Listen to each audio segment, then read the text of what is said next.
محترم سامعین کرام، اللہ رب العزت نے حضرت سلیمان علیہ السلام کو نبوت کے ساتھ پوری دنیا کی ہر چیز پر بادشاہت دی تھی۔ ہواؤں پر ان کا حکم چلتا تھا، ہر چیز پر ان کا حکم چلتا تھا۔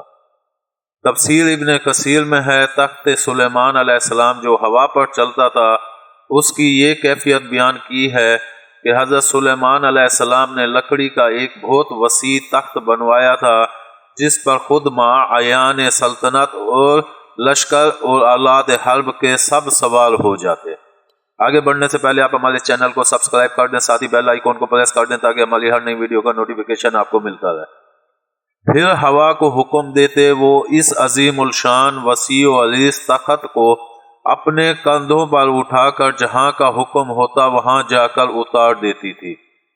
یہ ہوائی تخت صبح سے دوپہر تک 1 مہینے کا سفر طے کرتا تھا، اور دوپہر سے شام تک 1 مہینے کی یعنی ایک دن میں 2 مہینوں کی مسافت ہوا کے ذریعے طے ہو جاتی تھی۔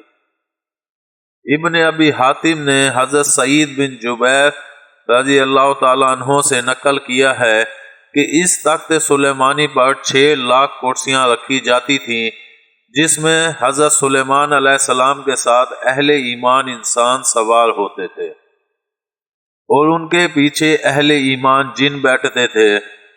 پھر پرندوں کو حکم ہوتا کہ وہ اس پورے تخت پر سایہ کر لیں تاکہ سورج کی تپش سے تکلیف نہ ہو۔ پھر ہوا کو حکم دیا جاتا تھا، وہ اس عظیم الشان مجمع کو اٹھا کر جہاں کا حکم ہوتا پہنچا دیتی تھی۔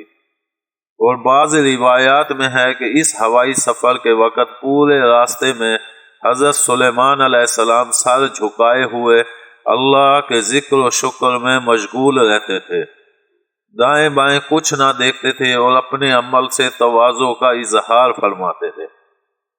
امید ہے آپ کو ہماری یہ ویڈیو پسند آئی ہوگی۔ پسند آنے کی صورت میں لائک کریں، کمنٹ کریں اور شیئر کرنا مت بھولیں۔ ملتے ہیں اگلی ویڈیو تک، اللہ حافظ۔